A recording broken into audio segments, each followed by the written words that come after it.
Senator John Marty recently released a letter talking about how the state should be investing in public jobs to help with the job creation issues that still plague the state. He joins me now to talk a little bit about his position. Thank you so much for joining us, Senator. My pleasure.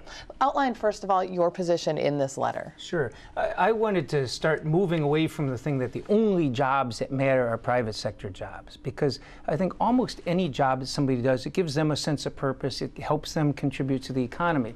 And whether you're working for the public, like a teacher, or whether you're working for like a private accounting firm, those jobs help society. And yet, if you look at the recovery, and it's very sluggish recovery from the recession for 3-4 years now, you look at numbers over and over, you see small growth in private sector jobs, but almost always they're fully offset by losses in public sector jobs. I think we've lost 300,000 some school teachers and educators and education people in the last 4 years from government employee layoffs. And I think that at a certain point you got to recognize that some of the politicians who say, hey, we're going to cut taxes and that's going to stimulate the economy, what they're ending up doing is laying off more people, making unemployment rolls grow larger. And so at the same time that we've got to be pushing for private sector jobs, I think we also have to recognize that there's a huge importance in public sector employment and in infrastructure development. I mean, if you look at, I say we can learn from history. You know, in the 1930s, during the Depression, the time we could least afford it is when our country invested in not just parks and national parks and park facilities, but also sewage treatment plants and courthouses and schools and libraries and bridges. We invested more in the 1930s as a percentage of our economy than ever, the time we could least afford it. And you know, when we have so much backlog of public infrastructure, bridges collapsing, things like that, you know, now is the time with low interest rates and a lot of building tradespeople out of work. We ought to invest in that. So I think those who say it's got to be a private sector thing are undercutting their own economy growth because they're cutting it off at the other end, and we shouldn't do that. And when you talk about public sector jobs, obviously that would mean public funding. So is there enough funding to go around? I mean, there's 2 points on that, one of which is this whole idea that by cutting taxes we stimulate the economy. History hasn't shown that that works. I mean, it hasn't worked. The Bush tax cuts of 10 years ago, huge tax cuts, primarily for the wealthiest people. And it was supposed to stimulate job growth. It stimulated a recession. And I'm not saying we should go out and hire teachers to do stuff to do nothing, or public employees to do nothing. But when our schools have laid off so many teachers in recent years and kids are in too large a class size, you know, if we want to stimulate the economy, let's teach those kids the way we can help build the economy long term, and we can put some teachers to good use. And yet, Senator, you acknowledge that there has been growth, sluggish growth to use your words, but growth nonetheless. Now, your position is in stark contrast to the GOP's mantra of private sector job growth. Is there room, in your opinion, for these tax breaks to still help facilitate the private sector as well? Well, I'd say the tax breaks that may have done something are for the lowest income and the moderate income people, and the people where if they have a little bit of money, they can pay the rent, they can buy groceries.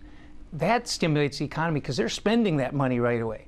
If you cut taxes for somebody who makes $1 million a year, you cut their taxes, you know, they're not really going to spend it on something. They're going to bank it in various ways. And that's not a good way to stimulate the economy. And that's why I think a lot of people like me think that the low-end tax cuts for moderate income people, for retired people and others, maybe a little bit more there, but not at the high end, because that's not been helpful to the economy. And you have to recognize, which one party doesn't seem to, and that is that those public sector jobs are real work.